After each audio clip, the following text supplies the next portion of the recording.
One piece के previous episode में हमने देखा कि लूफी और लूची का एनकाउंटर होता है लास्ट एपिसोड में, और लूची को देखने के बाद ही हमें दिखता है कि लूफी का चेहरा ऐसा उतर जाता है जैसे कि वो अभी उसको पीट देगा। तो बात करते हैं एपिसोड नंबर 1100 के बारे में, जो काफ़ी ज़्यादा इंपॉर्टेंट होने वाला है और हमें बहुत ज़्यादा इंतज़ार था लूफी वर्सेस लूची का। लूची और लूफी की प्रीवियस फाइट बहुत ज़्यादा रिमार्केबल रही थी, जिस वजह से मुझे भी ज़्यादा इंतज़ार था कि मैं देखूँ लूफी वर्सेस लूची। इस एपिसोड का टाइटल है power on a different level, Luffy versus Lucci. जैसा कि पिछली फाइट की वजह से एक्सपेक्टेड था, इनकी ये वाली फाइट भी काफ़ी ज़्यादा अच्छी होने वाली है, क्योंकि इसमें हमें एक चीज़ ज़्यादा खास देखने वाली है जो मैं आगे चल के बताऊंगी तुम्हें। तो बात करते हैं एपिसोड की शुरुआत में हमें दिखाया जाता है नेवी हेडक्वार्टर्स, जहाँ पे अकाइनू वो कह रहा होता है कि स्ट्रो हेड्स एगहेड पे क्यों है।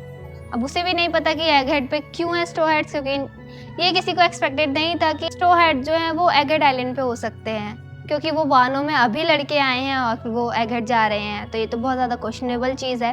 तो काइनू कहता है कि बहुत ज़्यादा कॉम्प्लिकेटेड हो गई हैं चीज़ें यहाँ पे, और वो रिपोर्ट्स मांगता है CP0 के बारे में, और उसे बताया जाता है कि जो CP0 है वो इंटरसेप्शन मिशन के लिए एगहेड में गई हुई है, और वहाँ पे हमें पता है कि वो वहाँ पे क्यों गई है, क्योंकि CP0 को करना है वेगापंक को एलिमिनेट। काइनू के हिसाब से अगर स्ट्रो हेड वेगापंक के साथ है तो उन्हें बहुत ज़्यादा फोर्सेस तो चाहिए, क्योंकि अकाइनू को पता है कि लूफी और स्ट्रो हेड से लड़ना काफ़ी ज़्यादा मुश्किल हो सकता है उसके लिए। अकाइनू पूछता है कि किजारू कहाँ है, और हमें यहीं पे देखने को मिलता है कि किजारू जो है वो भी एगहेड की तरफ जा रहा है। पता नहीं कितने लोग एगहेड की तरफ जा रहे हैं, तो सबका आपस में एनकाउंटर होगा, कितनी फाइट्स होने वाली हैं वो तो काफ़ी ज़्यादा आगे चल के हमें देखने को मिलेगा ही। देन POV शिफ्ट हो जाता है एगहेड में, जहाँ पे ऑलरेडी पहले से अफरा तफरी मच चुकी है CP0 के अटैक के बाद, और लूफी काफ़ी ज़्यादा सीरियस हो चुका है, और उसको देखने के बाद तो साफ साफ समझ में आ रहा है कि वो अब किसी को नहीं छोड़ने वाला, जिसके सामने जो आएगा वो उसको पीट देगा,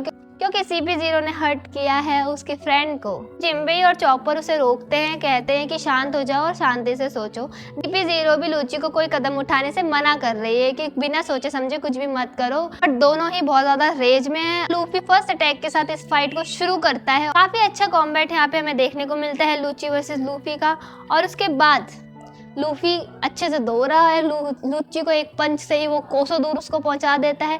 इसके बाद लूची लूफी से पूछता है कि जो तुम्हारे वांटेड पोस्टर में था वो क्या था, तो लूफी बोलता है क्या तुम देखना चाहते हो। उसके बाद लूची कहता है कि of course, why not. Then start होता है हमारे एपिसोड का एपिक मोमेंट, जहाँ पे हमें दिखाया जाने वाला है गियर 5। देन गियर 5 के आने से पहले ही तुम्हें पता है गूज़बम्स आना तुम्हें शुरू हो जाएंगे, क्योंकि यहाँ पे शुरुआत होती है एक बेहतरीन साउंड ट्रैक की, जिसे कहा जाता है ड्रम ऑफ लिबरेशन। जी हाँ, उसको सुनने के बाद ही ना तुम्हें गूज़बम्स आने लगेंगे। मैंने जो गियर 5 का एपिसोड देखा था तब भी, और इस एपिसोड में भी मुझे बहुत ज़्यादा गूज़बम्स आए उस साउंड ट्रैक को सुनने के बाद। तो लूफी अपने गियर 5 फॉर्म में आता है, उससे पहले थोड़ा प्रोसेस दिखाया जाता है उसके गियर 5 में आने से पहले। देन गियर 5 में आते ही लूफी एक ऐसा पंच मारता है लूसी को, उसकी आंखें फटी की फटी रह जाती हैं और वो काफ़ी ज़्यादा दूर जाके गिरता है। उसके बाद हमें POV शिफ्ट की जाती है बाकी स्ट्रो हेड की तरफ, जहाँ पे वो पहली बार बहुत ज़्यादा क्लोजली गियर 5 को देख रहे होते हैं। नामी कहती है कि यही वो अटैक है जिससे काइडो को उसने डिफीट किया था। बहुत ज़्यादा कंफ्यूज है यहाँ पे भी स्ट्रो हेड, और शाका लूफी के इस फॉर्म को देखने के बाद और ज़्यादा हैरान हो जाता है, और सुनने को मिलता है एक न्यू वर्ड, वाइट वॉरियर। अभी वाइट वॉरियर क्या है ये तो मुझे भी नहीं पता। और गियर 5 के आते ही या फिर उससे पहले भी तुमने नोटिस किया होगा, जैसे ही लूची वर्सेस लूफी स्टार्ट हुआ था इस एपिसोड में, वैसे ही इन्होंने पूरा एनिमेशन स्टाइल बदल दिया। गियर 5 का एनिमे स्टाइल तो काफ़ी ज़्यादा बेहतरीन है ही, लेकिन उसके अलावा भी तुम देखोगे कि बैकग्राउंड का कलर थीम जो है यहाँ पे बिल्कुल चेंज मिलती है हमें। और लूची लूफी से काफ़ी ज़्यादा मार खाने के बाद थोड़ा सा एनॉय हो जाता है और आ जाता है अपनी लेपर्ड फॉर्म। लेपर्ड फॉर्म में आने के बाद तुम देखोगे यहाँ का जो एनिमेशन सीन है ना वो काफ़ी ज़्यादा अच्छा है यार। मैं बार बार कह रही हूँ, एनिमेशन काफ़ी ज़्यादा अच्छी है इस एपिसोड की। ज़ोरो वर्सेस किंग और गियर 5 ये 2 एपिसोड थे जिनकी मुझे एनिमेशन सबसे ज़्यादा पसंद थी, लेकिन अब मैं कह सकती हूँ कि एगहेड की बेस्ट एनिमेशन अभी तक इसमें की गई है। एगहेड की, सिर्फ एगहेड की, हाँ, बाकी सारे एपिसोड्स की नहीं कह रही मैं। और उसी के बाद असली वेगापंक जो है वो नामी एंड ग्रुप के पास आता है और वो पूछता है कि ये कौन सी पावर है, क्या यूज़ कर रहा है लूफी। देन नामी बताती है कि ये गम गम पावर है, ज़्यादा हमें भी नहीं पता इसके बारे में, लेकिन एक डेविल फ्रूट की पावर है जिसे कहते हैं गम गम फ्रूट। देन वेगापंक कहता है कि ऐसा तो कोई फ्रूट ही एग्जिस्ट नहीं करता, और उससे पहले भी हमने गियर 5 वाले एपिसोड में एल्डर्स को कहते हुए सुना ही था जो लूफी का डेविल फ्रूट पावर है वो असलियत में गम गम फ्रूट पावर नहीं है। यहीं पे वेगापंक बता रहा होता है हमें कि अकॉर्डिंग टू ओल्ड बुक्स ये जो अपीयरेंस है लूफी की जो अपीयरेंस हमें यहाँ पे दिखाई जा रही है वो असलियत में एक गॉड की अपीयरेंस है दैट मेक्स एवरीवन स्माइल। यहाँ हमें गियर 5 वाले एपिसोड में भी यही चीज़ सुनने को मिल रही थी क्योंकि देखा होगा तुमने नोटिस किया होगा लूफी गियर 5 यूज़ करते वक्त काफ़ी ज़्यादा हंस रहा होता है, सिर्फ वो हंस ही रहा होता है, पागलों की तरह हंस रहा होता है और इस गॉड का नाम है सन गॉड।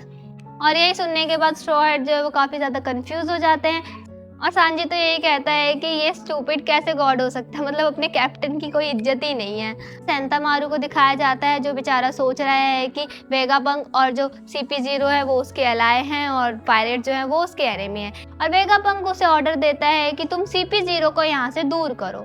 सेंतामारू यहाँ पे पूछता है कि मैं ऐसा क्यों करूँ, ये करूँगा तो मैं तो ट्रेटर हो जाऊँगा।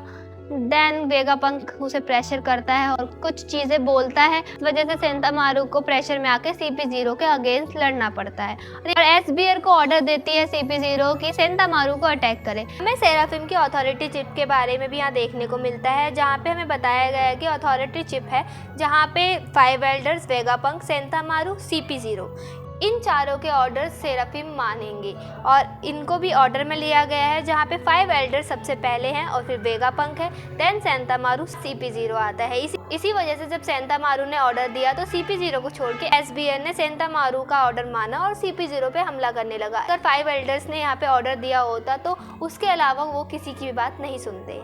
पहले लूफी ने लूची को बहुत अच्छे से मारा था और वो एक साइड कोने में चला गया था। लूची से फाइट होने के बाद वो सेंतामारू को देखता है और उसे बात करना शुरू कर देता है जहाँ पे सेंतामारू वेगापंक के बारे में पूछता है कि क्या तुम वेगापंक को यहाँ से बाहर निकालने वाले हो और लूफी हमारा जी हाँ मैं तो निकालने वाला हूँ क्योंकि वेगापंक ने मुझसे कहा है और दोनों आपस में बात करने लगते हैं जिस वजह से लूफी तो भूल ही जाता है कि वो लूची से लड़ रहा था और डिस्ट्रैक्ट हो जाते हैं दोनों का ध्यान नहीं होता और उसी वक्त पे अचानक से लूची पीछे से आता है और सेंतामारू को हैंड पिस्टल से अटैक करता है। तो वो इसलिए करता है क्योंकि उसके पास सभी एक्सेस थे सेराफिम को चलाने के और अगर कमांडर ही मर जाएगा तो सेना कहाँ से लड़ेगी। और इसी के बाद इस एपिसोड में आ जाता है टू बी कंटिन्यूड और बिना प्रीव्यू के मुझे लगा कि काफी ज्यादा बड़ा एपिसोड ये था। हाँ मैं सोच रही थी कि एपिसोड इतना लंबा क्यों है पर मैं कह सकती हूँ इस एपिसोड में एनिमेशन काफ़ी अच्छी थी और गियर 5 लूची वर्सेस लूफी होने की वजह से एपिसोड काफ़ी ज़्यादा इंपॉर्टेंट पार्ट प्ले करता है। इस एगेड आर्क में लूची वर्सेस लूफी तो चल ही रहा है और एगेड में और भी लोग आ रहे हैं।